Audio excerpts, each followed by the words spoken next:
Okay, here's a life hack for you guys who are mechanically inclined, working on your boat, trying to put in a flush mount pin pedestal base. So what you want to do is you have to attach a fender washer, a flat washer, and a lock washer. And then you have to put that nut on it. And you have to do it all from underneath the seat, here in this little hole. And as you can see back in there, there is barely room there for me to get my hand in it. So, my hand fits in there. I can get my hand in there.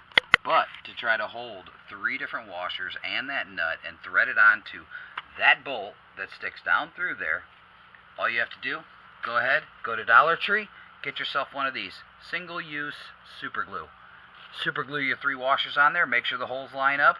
You can hold this nut in your fingertips with that, put it on there, or you can line everything up perfectly straight and super glue the nut on top of everything if you want.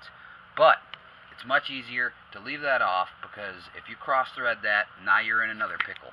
So there's your life hack in 75 seconds.